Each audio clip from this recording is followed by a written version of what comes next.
អ្វីមិនថិតទេឃើញតែទុំសោករឹតកើតឡើងធ្មេគ្មានផ្លូវជាងទេក្តីវេទនីគ្រប់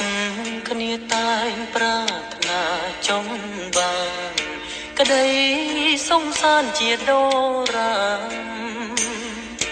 ដឹង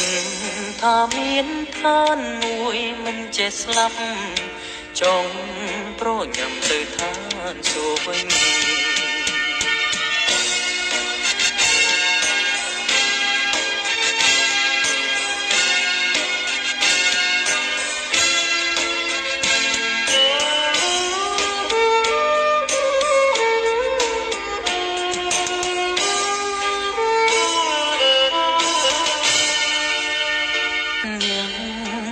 បានតុងតែត្រូវស្លាប់ក្នុងនោរួងដ៏សែនជ្រៅតែព្រាំងស្រឡាញ់ហើយបានរៀមចំផ្លូវនាំនាងឆ្លងទៅឋានជីវិតគុំទៅខ្លួនឯងតាមផ្លូវបុណ្យទេនៅតែទៅមិនបានឡើយ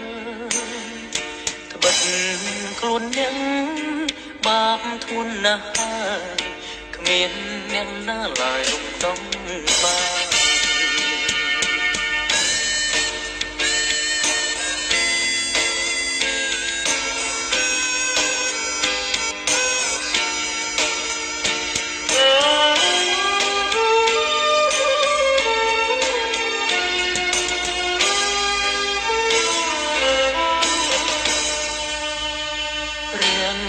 គ្រឿងបានប្រងដួងមនុស្ស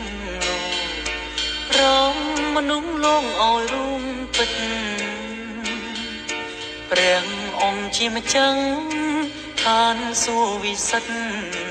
តាំងទ្រង់ក្នុងចិនលំបាកចេញខ្ញុំបានរងហើយមិនស្លាប់ទៀនសងព្រះគ្រឿងទ្រង់លួងខ្ញុំដោយស្មងព្រះសង្គ្រោះ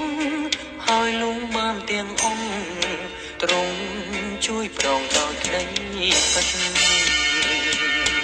ទ្រង់ទទួលយកជីវិតខ្ញុំផងខ្ញុំស៊ូលះបង់ដោយឥតស្ដាយថ្វាយដល់ទ្រង់ទាំងចិនទាំងកាយហង្រតីមិនណាយពីព្រះអង្គរតីមិនណាយពីព្រះអង្គ